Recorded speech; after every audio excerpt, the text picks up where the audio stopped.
Primera carta de Pedro, capítulo 2, versículo 9. Hermanos y hermanas, vamos a leerlo con el poder del Padre, del Hijo y la dirección del Espíritu de Dios, del Espíritu Santo. Pero primeramente que todo yo quiero manifestarles, hermanos y hermanas, que Dios le habla a la iglesia. Dios no le habla al mundo como tal. Así lo podemos mirar nosotros desde Génesis 1:1 hasta Apocalipsis 22:21.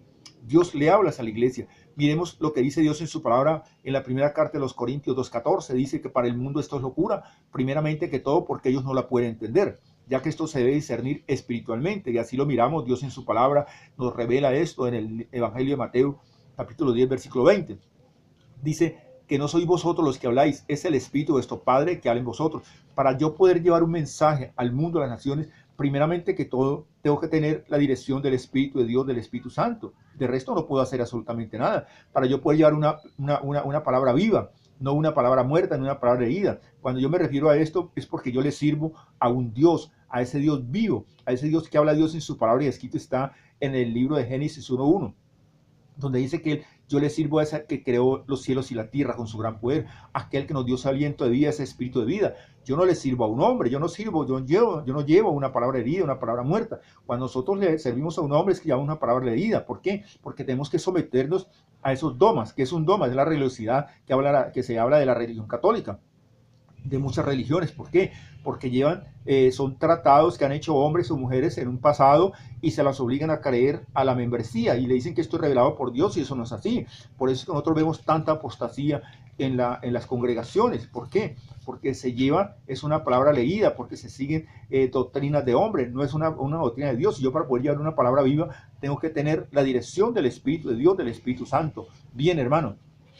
Entonces yo quiero manifestarles, nos guste o no nos guste, el hecho es que cuando nosotros aceptamos a Cristo Jesús como nuestro único y suficiente Salvador, así lo dice Dios en su palabra, y escrito está en el libro de Revelación, capítulo 3, versículo 20, y dice: yo estoy a la puerta y llamo. ¿Y quién es el que está a la puerta? Es Cristo Jesús. Entonces, ¿qué pasa con esto? Cuando aceptamos a Cristo Jesús como nuestro único y suficiente Salvador, entramos en una guerra con Satanás. Él ya fue vencido hace más de 2000 años. Él estaba a los pies de Cristo, a los pies de la iglesia, pero él aún sigue libre, él no está cautivo, porque así lo muestra en el libro de Revelación, capítulo 12, versículo 12, parte B, parte final. Dice que él ha descendido con gran furia. ¿Por qué? Porque sabe que le queda poco tiempo. Él no le interesa el mundo como tal, porque ya los tiene en sus manos. Sí, él lo que le interesa es a aquellos hombres y mujeres, a la iglesia como tal. Por eso Dios dice en su palabra, escrito está en la segunda carta de Pedro 3:9, parte B, parte final, que dice que él no quiere que nadie se pierda, sino que todos nosotros lleguemos al arrepentimiento.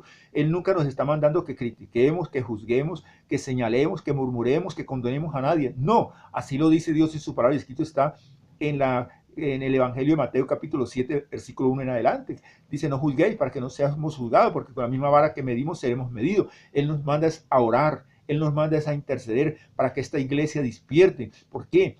Porque creámoslo o no lo creamos, gústele o no les guste, la venida de Cristo es inminente. Nosotros, quiero decirte, hermano y hermana, amigo y amiga, tú que estás viendo esta enseñanza, esta palabra, la venida de Cristo es inminente. Nosotros somos esa generación, esa última generación que nos encontraremos con Jesús el Cristo en las nubes. Nosotros somos esa generación, esa última generación que veremos estos aconteceres, si Dios nos ha mandado a llamar a su presencia. Entonces, quiero manifestarles, siglo 22 no lo hay. Ya es cierto, nosotros no llegaríamos allá, pero siglo 22 no lo hay. Esto ya está a las puertas. ¿Por qué? Porque la palabra ya fue revelada y esa palabra ya está para cumplirse. Se ha revelado, pero no se ha cumplido, pero ya está a las puertas para cumplirse. Yo siempre lo he manifestado, que al 1 de enero del año 2020 llegaremos, pero al 31 de diciembre del año 29 ya aquí no habrá, la iglesia ya habrá partido, ya la iglesia ha sido ratada por Jesús el Cristo. Ya dice la palabra, y nos reuniremos con él los que habremos quedado, si es que Dios nos ha mandado por nosotros. Entonces yo te quiero decir, no podemos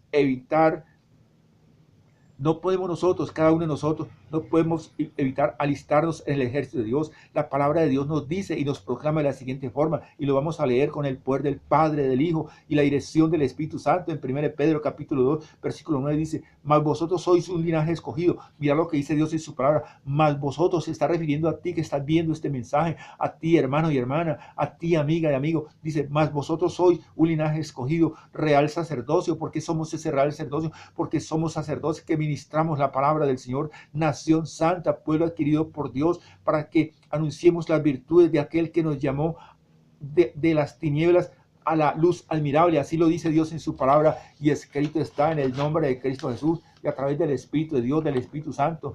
Yo te quiero decir, mas vosotros sois linaje escogido, así dice la palabra. Dios ha llamado a cada uno de nosotros de las tinieblas a la luz. Dios nos ha llamado a cada uno de nosotros, pero también nos ha dejado un libre albedrío. Ya nosotros veremos si realmente aceptamos a Cristo Jesús como nuestro único Salvador o no lo aceptan.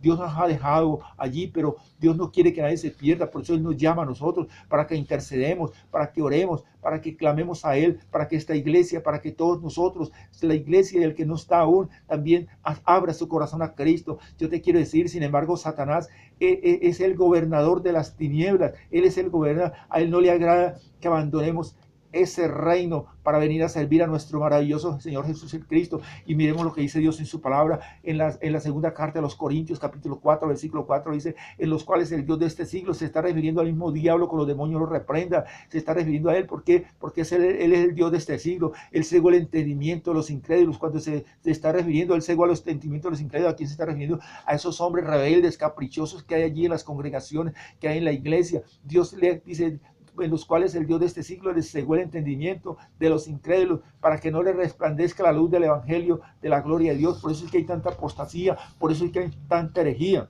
Hermanos y hermanas, yo te quiero decir eso. Ahora, como yo te digo, por eso Dios nos previene y ordena lo siguiente. Miremos, vamos a la primera carta, vamos a la carta de Pedro, primera carta de Pedro, capítulo 5, versículo 8, dice, sed sobrios y velad, porque vuestro adversario el diablo, como león rugiente, no es que él sea un león, sino que él imita al león de Judá, como león rugiente, anda alrededor buscando a quien devorar, el cual resiste firmes en la fe, dice la palabra del Señor, sabiendo que los mismos padecimientos, dice la palabra del Señor, los mismos padecimientos se van cumpliendo en nuestros hermanos en todo el mundo. Así lo dice Dios en su palabra. Pero miremos, vamos a la carta de Santiago 4:7 y lo vamos a leer allí también, con el poder del Padre, del Hijo y la dirección del Espíritu Santo. Dice, someteos pues a Dios y resistid al diablo y él huirá de vosotros. Dice, someteos pues a Dios, someteos, abrid vuestro corazón, abrid, dice tu palabra, yo estoy a la puerta y llamo. Si tú abres tu corazón, yo entraré y cenaré contigo y tú cenarás conmigo. Dice, someteos a Dios y resistid al diablo y él huirá de vosotros.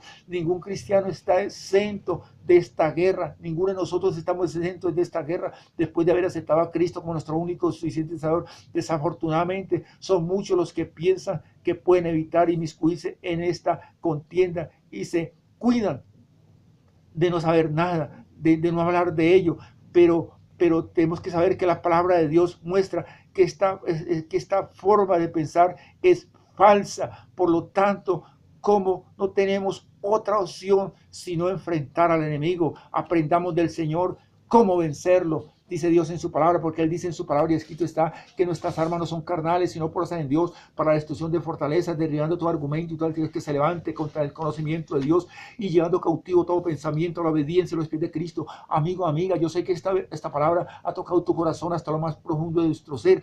Yo voy a hacer una oración, simplemente repite conmigo, amén así sea. ¿Por qué amén así sea? Porque ese es uno de los nombres de su ser Cristo, y nosotros seamos esto con esa oración, con esa palabra. Lo dice Dios en su palabra en el libro de Revelación 3:14. Repite conmigo, amén así sea. Reconozco que estuve apartado de ti, Señor, pero hoy me arrepiento de todo corazón. Límpiame con la sangre preciosa que tú derramaste en la cruz del Calvario. Reconozco, Señor, que tú estuviste muerto en una cruz, pero que Dios el Padre te levantó entre los muertos. Por eso vivo, abro mi corazón para que seas tú entrando en mí y haciendo de mí la persona que tú quieras que yo sea. Hoy te acepto como mi único y suficiente Salvador, Señor. Escribe mi nombre en el libro de la vida. Hermano, amigo y amiga, tú que has hecho esta oración has dado un gran paso. ¿Por qué? Porque haces parte de esa iglesia sin mancha y arruga que nos habla Dios en su palabra en la carta de los Efesios 5:27. Si tú has hecho esta oración has dado un gran paso. ¿Por qué? Porque la palabra nos muestra y nos dice que Él va yendo todos los días a aquellos que van a ser salvos a la congregación. Escribe tu nombre allí, no desplaces tu cursor hacia abajo. Yo quiero orar por ti. Cualquier comentario, hazlo a través de las redes sociales. Les ha hablado un servidor en Cristo. Que las bendiciones de nuestro Señor Jesucristo lleguen hasta con usted donde quiera que se encuentren. Amén.